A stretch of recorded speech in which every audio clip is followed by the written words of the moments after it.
Hello everyone, Dr. Jane Mahoney and I are from the University of Wisconsin-Madison and are going to be talking about staying safe during COVID-19.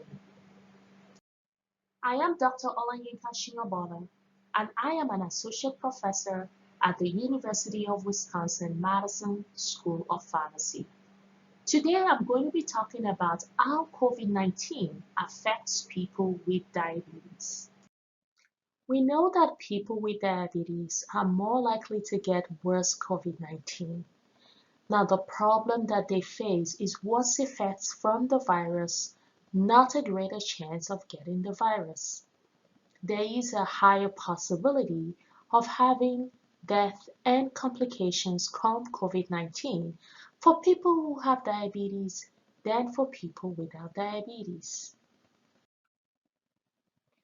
When diabetes is not managed well and properly, it increases the risk of having complications from COVID-19. The reason this happens is because the blood sugar levels in the body begin to change or increase very often, and so there is less protection against COVID-19, and so is a risk of getting sicker quicker. Now, when people with diabetes develop any type of viral infection, even if it's a flu or even a virus like COVID-19, it becomes harder to treat. And the reason is because the immune system is weak and makes it harder for the body to be able to fight off the virus and recover. The second reason it's harder to treat is because the viruses may increase in the body where there's high blood sugar levels. This is why it is particularly very important for individuals with diabetes to manage it properly during this virus pandemic. There are a couple of ways to control blood sugar and manage diabetes. A couple of things you might have heard of: recording your blood sugar readings as you check your monitor. It is important to eat at a regular routine time and not skip meals. And when you begin to have your meals, choose foods that are low in carbohydrates, fat, sugar, and salt. Eating a very healthy, balanced diet with plenty of fruits and vegetables. To help with weight management and also help with the control of the blood sugar, it is a good idea to track the food you're eating, track how much you're drinking, and also track how much exercise you are doing in a day. It is a good idea to get regular exercise, and while it may be a little harder to go outside during this pandemic, there are a couple of things you can do inside, and I will talk a little bit about that in a minute. Drink lots of water instead of drinking juice and soda. Limit the alcohol that you're drinking because drinking too much of this could also cause low blood sugar. If you want to have a sweet treat, instead of eating a candy bar, please try to choose a fruit. Get as much rest and as much sleep so that you can manage your stress level. And of course, always follow your provider's advice. Watching your blood sugar during COVID-19 is very important several times a day. You can use a home glucose monitor to check that. However, how to check your blood sugar levels during the day is going to be different from person to person. And that is why it is important to listen to your doctor's advice on how many times you should be checking your blood sugar and how you should be checking it.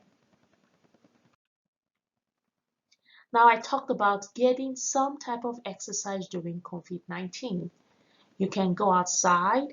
The only thing to remember is when you are outside, maintain physical distance.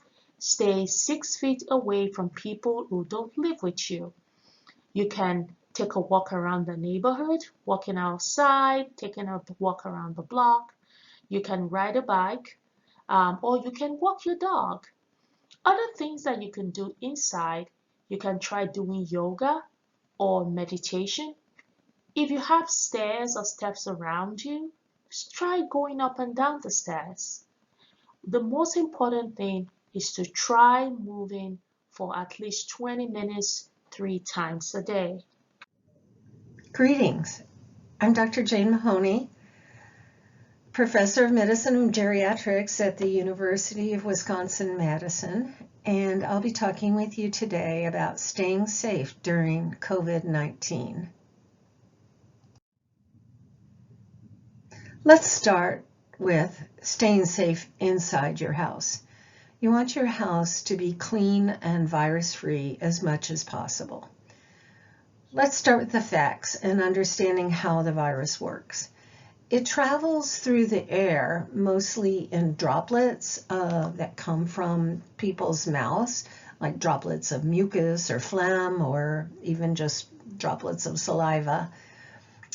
Typically, it doesn't stay in the air that long, but it lands on things, people, clothes, and surfaces. And so anytime you're coming in from outside the house, you can bring the virus in, because it could have landed on a surface that you've touched, or on your clothes, or on you. It could be you coming in the house, and it could be anybody else coming in your house who could bring the virus in. It can live on surfaces up to 3 days. Now, on metal surfaces, it can live up to 3 days. It's been shown. On like clothing, typically it's just 2 days. So now we know how the virus can get inside your house. And this top picture that you see here is a highly magnified view of the virus. It's actually so microscopic, of course, that you can't even see it, but this would be what it would look like if you could magnify it for viewing. So now we know how it can get in the house. Let's talk about what you can do to stay safe inside your house. First of all, as much as possible, only let people who live in your house be in your house. So the only people who should be in your house, if at all possible and as much as possible, are those that live there. Now, we recognize that people may be taking care of grandchildren in their house, or have other reasons that there are going to be people coming in who aren't necessarily members of your household. But that's okay. You can always make sure that you're disinfecting the house from whomever comes in from outside. So the first thing is to wipe down surfaces such as doorknobs or groceries with disinfectant. And the way you can make disinfectant is 4 teaspoons of bleach per quart of water. Now, when you wipe down surfaces, you want to wipe down the surfaces that somebody who's come in from outside may touch. So when they come in the house, think about where they might touch something, and that's what you want to wipe down. If you bring groceries in from outside, you can also wash down your groceries with disinfectant. If you can't wipe it down, then wash it. So clothes, you can wash clothes with hot water, or any wash rags or washcloths. If somebody's worn a mask, you be careful not to touch the mask around the front where it's covered your mouth, but you can take the mask and put that in to wash in hot soapy water. And soap will kill the virus just as well as disinfectant will. So good old soap and water works great. Now, there's some things which you can't wipe down or wash, and for those things, you should just avoid touching them for up to 2 days. You can wipe down hard surfaces, so we don't worry about those. And soft surfaces like your mail or maybe a couch that you couldn't wash down, just avoid it for 2 days and stay somewhere else. The other most important thing to remember is wash your hands often. And when you wash your hands with hot soapy water, do it for 20 seconds at a time. They say that's the same as singing happy birthday. I like to sing row, row, row your boat twice, and that's the same 20 seconds. Lastly, don't touch your face. This is the idea is you've done your best to get those virus particles off of your clothes, off of your hands, but you don't know. Maybe you touched your hair and there was something in your hair, a virus particle, and it got back on your hands. Maybe you touched a surface that maybe didn't get clean. So in between washing your hands, don't touch your face. What you want is not to get the virus particle near your mouth or your nose where it could be breathed in and start an infection. Let's talk about now the special case of coming in from outside your house.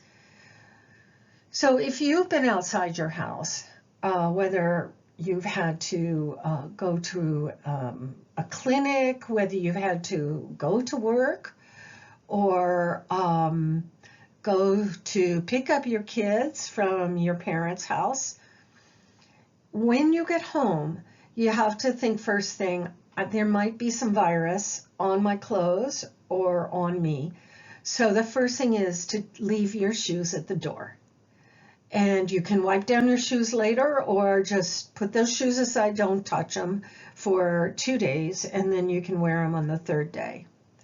And then change your clothes, especially, I think this is important anytime you've been around other people when you've been outside your house. When you come back in, change your clothes. You can just leave your dirty clothes in a bag in your closet or somewhere for 2 days, and then by the time you pick up your clothes, the virus on them will have died, because it can only live for 2 days on soft surfaces, as we said. So you could also take your clothes and just wash them right away. But if you don't want to wash them, just put them in a bag and leave them for 2 days. Don't touch them. Then wash your hands really well, and then wipe down the doorknob where you came in, if you touched the door, your car seat, what you touched in your car if you drove, and anything else that you touched on your way into the house. Wash your hands again, and remember 20 seconds of hand washing. Now, if you've brought kids in and they've been around other people, you're going to try to do the same thing with your kids. And I would say maybe take care of the kids first, because they're not going to be as careful as you are about what they touch. So get your kids' shoes off and change them into some other shoes. Have them change their clothes if they've been around other kids or other people, and put their clothes in a bag for 2 days, and then wash whatever they've touched. Wipe down whatever they've touched. Make sure they wash their hands for 20 seconds, and then you can take care of yourself. Now, if you've been at work or you've been around many people, it's a good idea to just go ahead and take a shower at the end of this, and wash your hair if you can, because it's possible that you would get droplets in your hair, and by accident you might touch your hair and then get them on your hands again, which you don't want. Now, lastly, you've gotten everything as clean as you can, but remember, don't touch your face, just in case you don't want those virus particles getting up close to your face. And you can help teach your kids that as well. So thank you for this opportunity to talk with you about staying safe during the coronavirus pandemic. One of my favorite websites to go to is the CDC coronavirus website. I highly recommend that for anybody. It has lots of very good information, very reliable.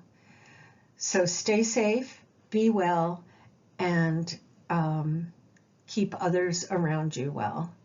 Thank you.